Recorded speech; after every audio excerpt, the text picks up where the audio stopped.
Blink, it's your boy Yink. Welcome to our show. If you're doing well, for having a wonderful day on this gorgeous 5th September 2025. Today we are doing my very first part. It's raining so hard outside of Brooklyn Nine-Nine. I am so excited.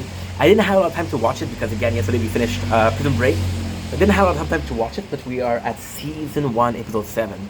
So the plan is to do from season 1, episode 1 to episode 7. It's gonna be it's gonna be a hard show to recap because it's mostly about. It's gonna be a very hard episode to recap because it's mostly about. How can I put this? It's mostly about. That's a good question actually. It's mostly about. I gotta talk. Fun jokes, right? And I'm not gonna redo the joke. I'm not gonna redo every single joke in there. So I'm gonna give you my reaction to the joke. I'm gonna tell you the general plot of the episode. Without further ado, I'm excited. Let's get it. Brooklyn Nine-Nine, baby, Nine-Nine. So we're gonna start with the beginning, which is season 1, episode 2. Episode 1, pilots. Oh, I'm also gonna. I'm also gonna. I'm gonna tell you the name of the episode, which is pilots. The first scene is amazing. So you get the two main characters, which are Jake and Amy. You see the difference and how they act, the difference and how they view things, which is also quite important. Oh, that was good. That was really good. Holy, we got a good prize. Why is it important? Because you see Jake in a fashion of kind of like a badass, right? And you see Amy as more so of a capable officer than Jake, but they still. I died. Oh, by the way, you're gonna see me looking here a lot is because we restarted. We had to restart this, and this is not idle at all. This is not idle at all. It's pretty bad actually. Cash earned from all source multiplier. Okay. Cash earned after completing a wave. Oh hell yeah. Good. Good. This is plus 40 of gold. Okay. So like I was saying, you see Jake and Amy, and they couldn't be more different. But at the same time, they both represent a sort of cops, right? Their show is really respectful of the police force. And it's a really good representation of the police force because we don't have a lot of show. We have a lot of cop show. We don't have a lot of funny cop show. So they talk about how there is a tech store that gets stolen.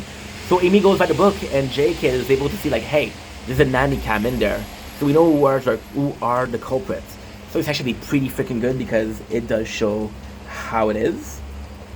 We got Santiago and Peralta. They have this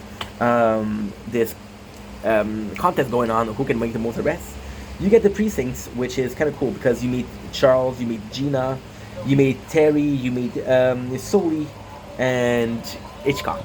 So you meet all the main characters, and there's a bunch of characters that you don't meet, but it's kind of cool. We have Terry, which is in charge of the precincts, which is cool because he looks apart. I love Terry Crews. So they talk about how the crime, basically a very expensive ham was left. Of course, Charles Boyle. Charles my favorite characters, and my favorite characters are Charles Boyle and Captain Holt. Rest in peace, Captain Holt. The actor passed away sadly. He was a really good dude. There's a really cool joke for the flan because they took a picture of the old lady and her food residue. So kind of funny because this is not very professional. We got Charles, which is first scene. He wants to ask Rosa out, but he doesn't know how. By the way, Rosa is out of his league, so my boy, I love you, but no, bro, no. I feel like a dick saying that, but no, Charles. Gina is the one that's helping him. But Gina is funny. Gina, I don't know the actress, but she's very popular. I loved her in The Kroll Show. And she helps Charles, but it's more so to make fun of him than to really help him. So you kind of feel bad for Charles, but then at the same time, dude, and what do you expect? You ask Gina of all people. Don't ask Gina. Do not ask Gina, bro. Trust me. I don't know why you should trust me because I don't know you, and then it's a show, but trust me. So we talk about the new captain, and I was gonna change, and it's kind of cool because the new captain changed the dynamics, and the show is based on the arrival of Holt. See, the B99 show is about the Brooklyn Nine-Nine, the police station, and the police station is run by Captain Holt. So the fact that there's a new leader means that there's a new rule. The fact that there's a new rule means that people are changing. The fact that people are changing we're getting to witness it. Again, I'm looking here because we're playing a game, and this is I just started, so we're weak. We're gonna get killed every single minute. So I'm sorry about that. I'm so sorry. Pirata said that they missed the other one because the other one was a bit more chill. Now, these scenes are sucky because these scenes are showing a lot of people in the Brooklyn Nine-Nine, but those people don't matter because we never see them. So you're using a lot of red cap, which is great because you need red cap in a show. However, you're basically using 10% of the red cap, so it does seem like, okay, well, how come there were so many people, but now there's nobody? It's a bit on the weird side, if I can say so. And this is my video, so I'm going to say so. We got Captain Holt, and Jake was like, oh, he's by the book, he's a robot. So this is cool because Captain Holt, the very first impression that he has of Jake is that he's a poser. He's kind of like a little douche, which we love because Jake is a little douche, but he's a good douche. Is there such a thing as good douche? Well, there is now, and we just made it up, and you're not gonna stop me. So what I should do? I should do attack speed, or let's do defense. Let's do health, yeah. I've been to London from Aberdeen. Oops. So the first impression of Jake is not great, but Amy suck ass, and he's like, I don't like it. This is the coolest because okay, so this is the coolest. They're cops, so they're supposed to have a good sense of observation, right? Holt is gay. I don't know if the actor was gay too. I don't know, but this relationship is my favorite part of the show. I'm gonna get hated for this. I prefer the relationship of Holt to Amy and Jake. I'm sorry, I said it. I'm sorry. Gina's like, don't you get a gay vibe from him? And it's funny because she's not a cop, and she's the only one that pick up on it. So out of the bunch, she is the only one that had any clue at what's going on. And this kind of points at how Gina is witty, you know? And Gina, she's a queen. She's an icon. She's a queen. So this is the greatest ever move. Terry Crews, the way they introduce it, it's really good. It's like, hey, we used to be in the same, him and Captain Holt used to be in the same team, so they know each other and they have this base relationship. So Captain Holt, trusting Terry, says, give me the rundown on these guys. And it's cool because what Terry does is he does an introduction of each character in a sense where you don't have to say, hey, I'm this guy and here's me.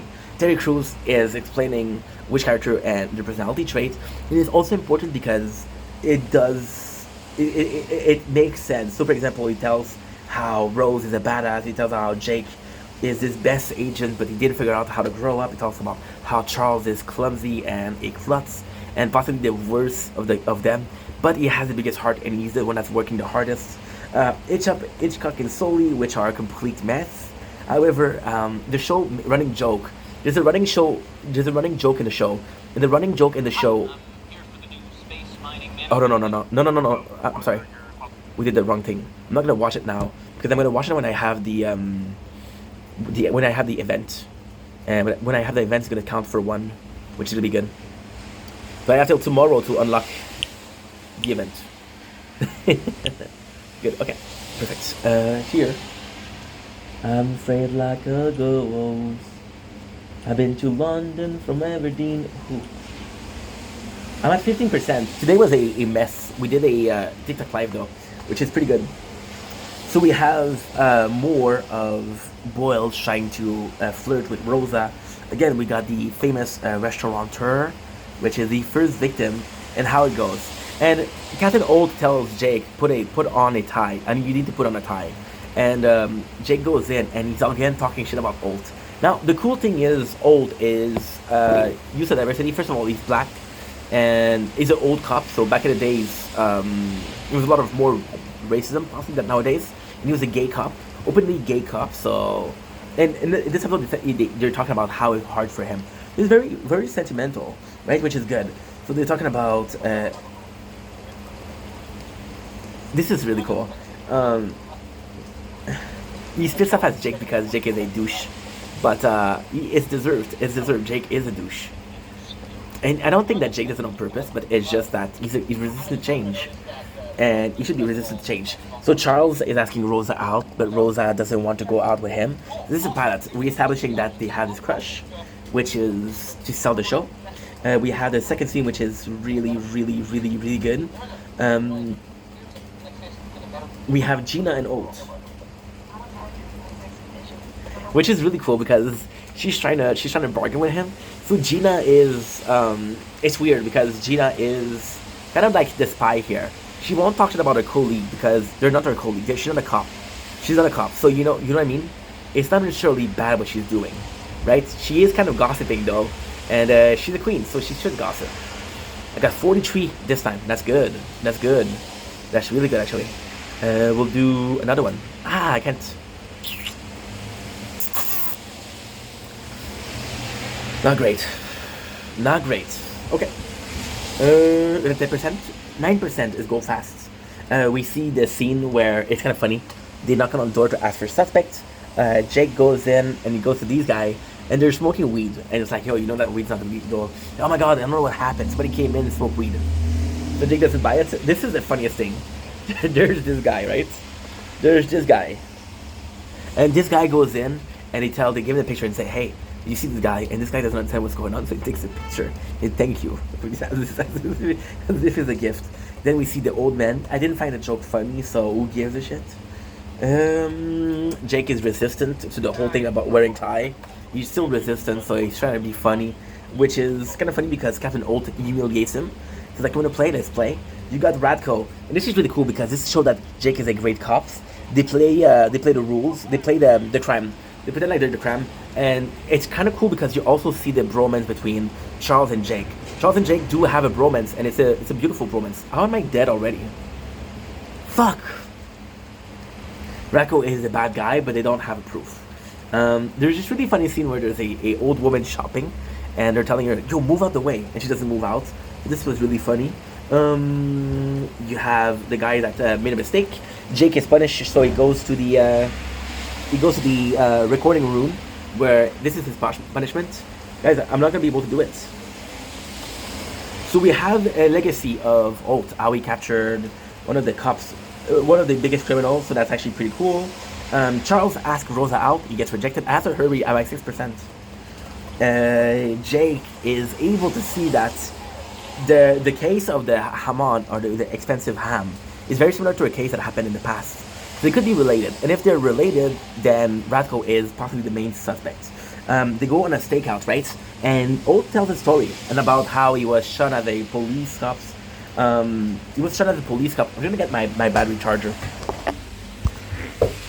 For being gay and being and it sucks. It sucks because you feel bad for him.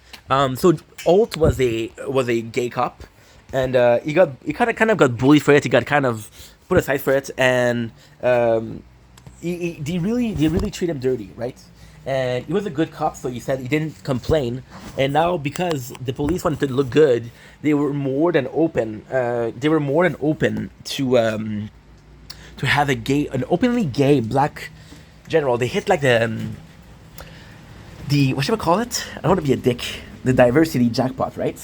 So this is extremely inappropriate, but this is literally what they said. Why is that cool? Because later on, which is the finale of the episode, Jake said, "Oh, I get the ties because you had so long to get into a squad. You want us to be a unit. The tie is what represents this unit. So this is why the tie is important to you, which is great." Jake goes back to see Radko, and Radko attacks him. And says, "Yeah, you can't run away. This is my team. This is the officer. This is the officer." And it's really cool. My favorite joke in the show happens there. Because he goes in, it's like, "Yo, this is my crew. We're the best. We're the best unit in there." And it's super cool. It is super cool. I really like that. And the whole thing about Oat being like a pariah because of his race and sexuality is also really good because you can kind of believe this, right? And they talk about how he apprehended the yo-yo killer. Oh my god, you apprehended the yo-yo killer. This is huge. Why did you get promoted? And this is also what he said. The funniest thing in the show is there's a janitor cleaning the storage, and the police, they're telling her to move, and she doesn't move. And Amy's like, she's pointing the police, like, "Yo, we're police, move." And the janitor, she points her insignia of maintenance. So this I really enjoyed. Episode number, you know what I'm gonna do? I'm gonna stop here. I'm gonna redo the video. I'm gonna do it sideways, so it's gonna be better.